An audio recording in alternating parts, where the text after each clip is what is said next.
I was very young when this event happened to me. Young enough to be scarred for life by what witnessed I seen many years ago. I was probably around 3 or 4 years old, I think. Old enough to speak, walk, and to my knowledge, everything was fuzzy for me at the time, and for a good reason too. Currently, I live with my aunt and uncle. I have lived with them since they took me in because my mom wasn't really ready to raise a child just yet. I love my mother, but she's still a teenager at heart, still loving to party, drink, and doing drugs. Just like any other person would, whenever she drank or did drugs, she lost a sense of judgment and made a lot of bad decisions. One of these bad decisions, one to this day she still is unaware about, screwed me up for life. Back then, we didn't really have a home of our own. We just would spend our days staying at various friends, going from town to town in search for a permanent shelter. I would meet various people and children, but I would have never had the time to make a decent friend since we never stayed long. Just a night or two, if I remember correctly. This kind also made this event more unique for me at the time. I actually did make a friend who actually helped me deal with what had happened. Her name was Emma. She was a little girl, was about my age, and she was a very kind girl. You could possibly say that she was my first official friend. This event that I kept mentioning is the reason why I'm terrified of the dark. To tell the truth, it really screwed me up since even though I am aware that there is nothing in the dark, there is subconsciousness fear I feel every time the lights go out. Another weird abnormality of this event is how well I can remember it. My memory isn't really that good. It was a dark and empty night in the small town that my friends lived in. Outside, you couldn't see anything except for what the street lamps were illuminating. My mom's friends lived in a small house in the middle, what it seemed to be I called nowhere. My mom, her friends, Emma, and I were all hanging out in the living room. In the corner I was, playing with one of those educational computer games on the small computer that my mom's friend owned. Next to me was a big wooden TV cabinet that held a pretty big TV for the 1990s. In the middle of the cabinet, there was a TV, and on both sides of the TV was the biggest collection of VHS movies that I have ever laid my eyes on at the time. But not being interested in the films at the time, I didn't really care for it much. In front of the TV, an old blue rug, was Emma. She was laying on her stomach watching TV while my mom and her friends were laughing drunkenly on the brown sofa behind her. They continued their merry little party for a couple of hours until my mom eventually became exhausted and decided to go to bed. Before she left, though, I remember seeing her turn on around the hallway to her friends, telling them to put me into bed in 30 minutes. Then she went off to bed. That is when I got bored of the game and decided to turn off the TV to go watch whatever was on with Emma. But right as I sat down, I heard one of my mom's friends tell her to go to bed, and of course she obeyed, leaving me alone. Once she left, my mom's friends picked me up and placed me on the sofa. They looked at each other and laughed. I think I have a show you can watch before bed, one of the friends said as she grabbed a VHS from his collection. The VHS box was a pure white, but a little beat up. He then took the tape out of the box and put it in the VHS player. That wasn't in his own cabinet under the TV. Then he whispered to the other friend and he pressed play. His friend laughed at whatever he said. "Now don't you move," the man said, as he and his friend laughed and left the room, leaving me all by myself.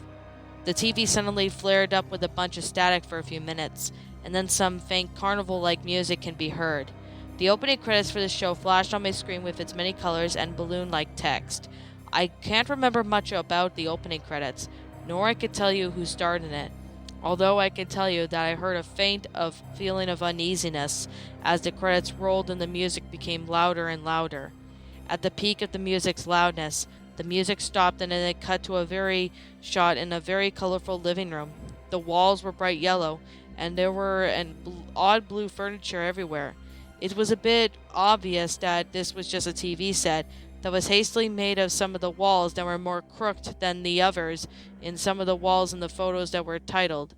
That is when a man in a white lab coat hopped from the right. If I can remember his name correctly, he was very jolly, skinny man who, to me, looked like Bill Nye the Science Guy, but a bit more crazy. He began to talk to the camera, just like anyone else in a children's TV.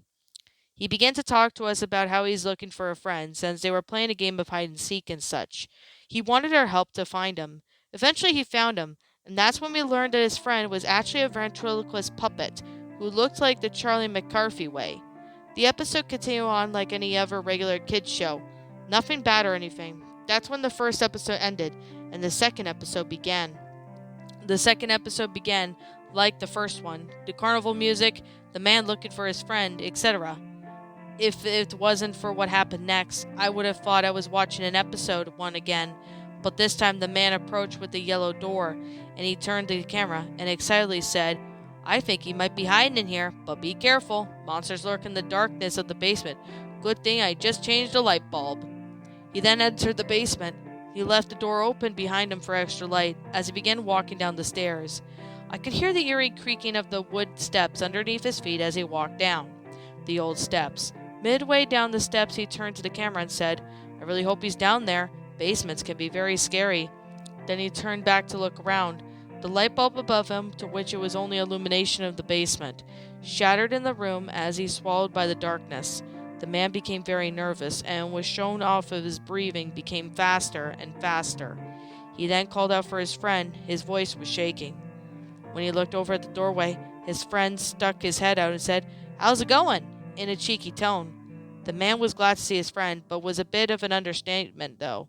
He begged for his friend to toss him down a new light bulb at the sound of the low, imitating grumble began to be heard from the darkness. His friend let out a maniacal chuckle in a playful tone, and he said, "Okay," and then he literally tossed a light bulb at the man. The man couldn't catch the light bulb as he couldn't see where it was heading, but you could hear in the light bulb crash into the ground of the basement. Right as the light bulb hit the ground, everything went silent, like all hope was immediately lost. The man's friend then silently closed the door as the man cried for help. The door then clicked shut again. Everything was silent. What happened next would be stuck in my head to the day I die. The silence was then broken by the man screaming bloody murder at the sound of these monsters killed him.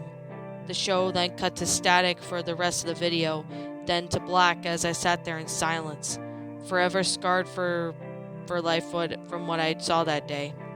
To this day, I can remember almost everything that I saw. I wonder it is what I saw. I don't remember the name of the show. I don't remember any of the characters' names either.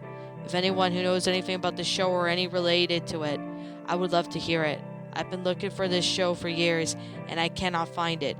It's been tormenting me subconsciously, and all I want to do is watch it one more time and confront my fears.